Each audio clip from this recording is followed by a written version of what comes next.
महाराष्ट्राच्या राजकारणात सध्या दोन प्रकरणांची मोठी चर्चा सुरू आहे। ही दोन्ही प्रकरणं राज्याच्या उपमुख्यमंत्र्यांच्या पक्षाशी संबंधित आहेत।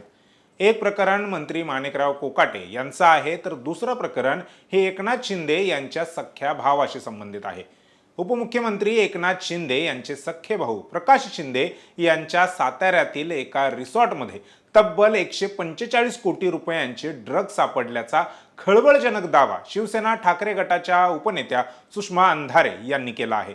हे प्रकरण केवळ ड्रग्ज पुरते मर्यादित नसून याचे धागेदोरे थेट मंत्रालयापर्यंत पोहोचले असल्याचे अंधारे यांचे म्हणणे आहे। सुषमा अंधारे यांनी नेमके कोणते पुरावे सादर केले आहेत? मंत्री माणिकराव कोकाटेंच्या विरोधात दिलेल्या न्यायालयाच्या निर्णयाचा राजकीय वापर सुरू आहे का? या प्रकरणाचा आगामी महानगरपालिका निवडणुकांवर काय परिणाम होईल? आणि सर्वात महत्त्वाचं म्हणजे काय हे भाजपकडून मित्र पक्षांना आगामी पालिकेत शह देण्यासाठी केलेली राजकीय खेळी आहे का? या सर्वच प्रश्नांवर आज आपण सविस्तरपणे चर्चा करणार आहोत। नमस्कार, मी संकेत आणि आपण पाहत आहात मुंबई आउटलुक।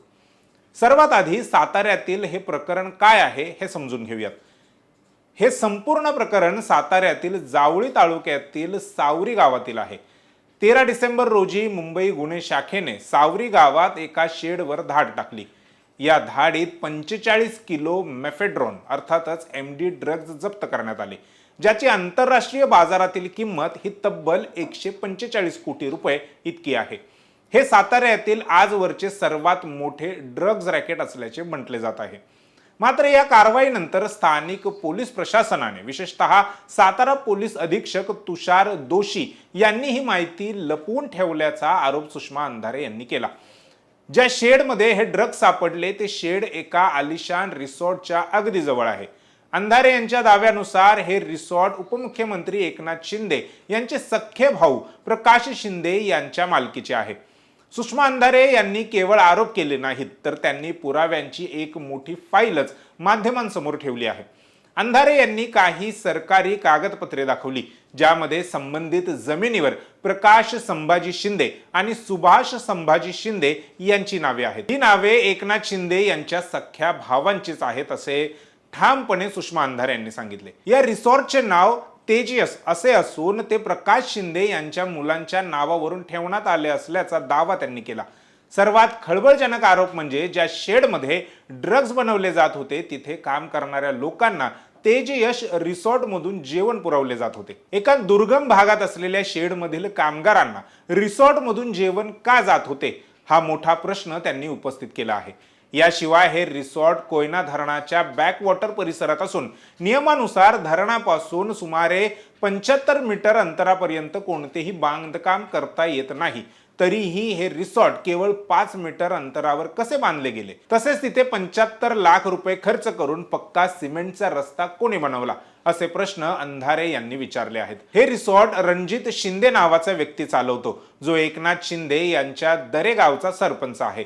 रणजित शिंदेचे मुख्यमंत्री आणि श्रीकांत शिंदे यांच्या सोबतचे फोटो देखील अंधारे यांनी पुरावा म्हणून सादर केले आहेत। सुषमा अंधारे यांनी उपमुख्यमंत्री एकनाथ शिंदे यांच्या राजीनाम्याची देखील मागणी केली आहे। त्यांच्या म्हणण्यानुसार शिंदे पदावर राहतील तर निष्पक्ष चौकशी कशी होणार?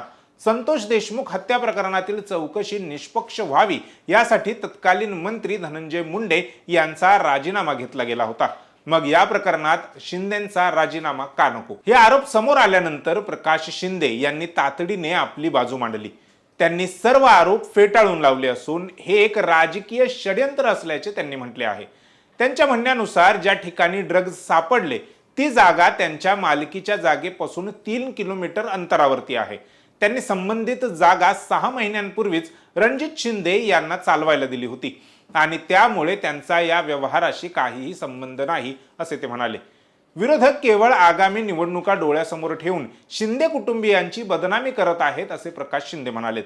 दुसरीकडे साताऱ्याचे पालकमंत्री शंभूराज देसाई यांनी देखील अंधारे यांचे आरोप निराधार असल्याचे सांगत पोलिसांना निष्पक्ष चौकशीचे आदेश दिले असल्याचे म्हटले आहे। आता सर्वात महत्त्वाचा प्रश्न, याचा राजकारणावर काय परिणाम होईल?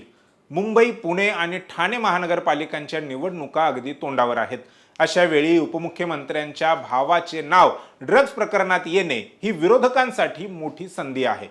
ड्रग्ज मुक्त महाराष्ट्र ही घोषणा देणाऱ्या सरकारमधील महत्त्वाच्या व्यक्तीच्या कुटुंबावर असे आरोप झाल्यामुळे विरोधक आता चांगलेच आक्रमक झालेले आहेत.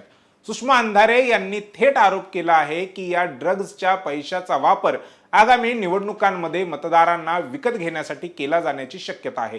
यामुळे मध्यमवर्गीय मतदार आणि पालकांमध्ये चिंतेचे वातावरण निर्माण झाले असून त्याचा फटका सत्ताधारी महायुतीला आणि विशेषतः शिंदे गटाला बसू शकतो अशा शक्यता राजकीय जाणकारांकडून वर्तवण्यात येत आहेत. साताऱ्यातील हे ड्रग्ज प्रकरण आता केवळ कायदेशीर राहिले नसून ते पूर्णपणे राजकीय झाले आहे. सुषमा अंधारे यांनी विचारलेले प्रश्न आणि दिलेले पुरावे गंभीर आहेत, तर दुसरीकडे शिंदे गटाने हे आरोप फेटाळून लावले आहेत. आता पोलीस या प्रकरणाचा तपास कसा करतात आणि यात कोणाकोणाचे चेहरे समोर येतात हे पाहणे महत्त्वाचे ठरेल. विशेष म्हणजे भाजप आपल्याच मित्रपक्षांवर कुरघोडी करताना याआधीही पाहायला मिळाला आहे. याआधी माजी मंत्री धनंजय मुंडे यांच्या राजीनाम्याची मागणी भाजपच्याच आमदारांनी लावून धरली होती. दुसरीकडे भाजपच्या मित्रपक्षांच्याच नेत्यांची प्रकरणे कशी बाहेर येतात हा देखील एक महत्त्वाचा प्रश्न सध्या चर्चेत आहे.